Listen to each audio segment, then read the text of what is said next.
G20 देशों के विदेश मंत्रियों की मीटिंग के बाद आज सुबह न्यू दिल्ली में क्वाड देशों के विदेश मंत्रियों की भी एक मीटिंग हुई।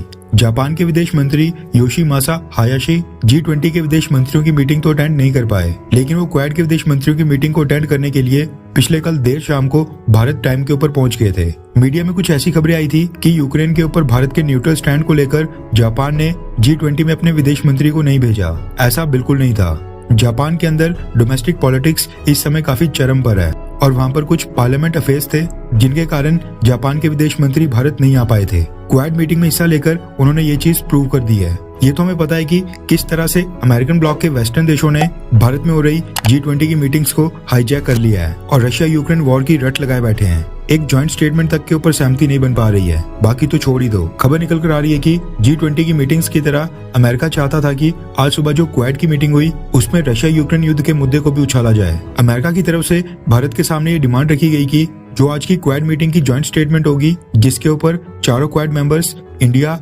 अमेरिका, जापान और ऑस्ट्रेलिया इन सब के सिग्नेचर होंगे, उसमें रशिया यूक्रेन वॉर को भी मेंशन किया जाए और रशिया को कंडेम किया जाए।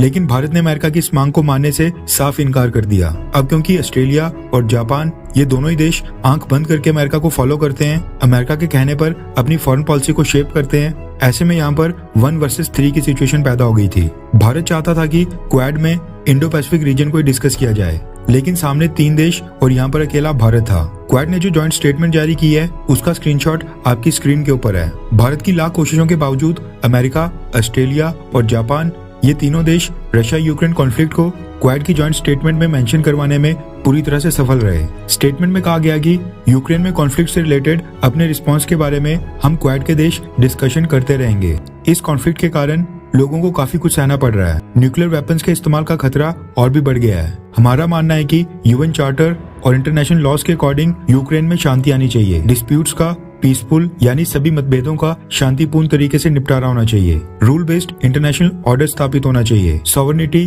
टेरिटोरियल इंटीग्रिटी और ट्रांसपेरेंसी का सम्मान होना चाहिए। गौर करने वाली बात यह है कि ये जो जॉइंट स्टेटमेंट थी यानी कॉन्फ्लिक्ट वर्ड का इस्तेमाल किया गया, ना कि वॉर का। भारत जॉइंट स्टेटमेंट में वॉर वर्ड के इस्तेमाल के बिल्कुल खिलाफ था। G20 में भी हमने कोशिश की थी, लेकिन वहाँ पर कोशिश सफल नहीं हुई। एटलीस्ट क्वाड की मीटिंग में भारत सफल हुआ। दूसरा पॉइंट यहाँ पर यह भी था कि रशिया का नाम एक बार भी नहीं लिया गया।